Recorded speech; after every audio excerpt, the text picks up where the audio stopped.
ఒక వీడియో చూపించాడు.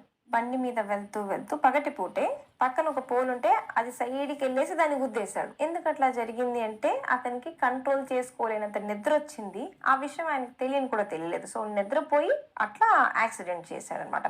లక్కీగా పెద్ద గాయాలు ఏం కాలేదు. సో ఇట్లా పగటి పూట మనకి డ్రైవ్ చేస్తున్నప్పుడు నిద్ర రావడం, వేరే వాళ్ళతో మాట్లాడుతున్నప్పుడు నిద్ర రావడం, అనుకోకుండా నిద్ర రావడం, ఎక్కువగా రావడం అనేది ఎక్సెసివ్ డే టైమ్ స్లీపీనెస్ అంటాం. ఎక్కువగా పగటిపూట నిద్ర రావడం అనేది మంచిది కాదు. ఇది వస్తుంది అంటే కొన్ని కారణాలు ఉంటాయి. ఈ పేషెంట్ లో కారణం ఏంటి అంటే నైట్ ఆయన బాగా గురకబెట్టి నిద్రపోతాడు. ఆ నిద్రలో ఏమవుతుంది అంటే అతనికి బాగా మంచి నిద్రలోకి వెళ్ళినప్పుడు ఇక్కడ నాలుక కొంచెం వెనక్కి పడి అంతా క్లోజ్ అయ్యి కొంతసేపు గాలి సరిగ్గా పీల్చుకోలేక మెదడుకి ఆక్సిజన్ అందదు. దానివల్ల ఏమైంది, కాన్సెప్టిక్ బ్రెయిన్ మళ్ళీ అలర్ట్ అయ్యి మళ్ళీ గాలి పీల్చుకుంటుంది. సో ఇట్లా రాత్రంతా జరుగుతానే ఉంటుంది. ఇది పొద్దున్న లేచినప్పుడు మనం అడిగితే తెలుస్తుందా అంటే వాళ్ళకి ఏమీ గుర్తుండదు. రాత్రంతా ఇట్లా చాలా సేపు గాలాడక ఇబ్బంది పడ్డారు అనే విషయం చాలా సార్లు పక్కన వాళ్ళు చెప్తారు. రాత్రంతా కూడా చాలా ఇబ్బంది పడుతూ గాలి పీల్చుకుంటున్నారు అని. పేషెంట్ కి ఏమో ఏమీ గుర్తుండవు. బాగా పడుకున్నారంటే బాగా పడుకున్నా అంటారు. మళ్ళీ డే టైం కూడా నిద్ర వస్తూ ఉండిద్ది. దీన్ని అబ్స్ట్రక్టివ్ స్లీప్ ఏప్నియా అంటారు.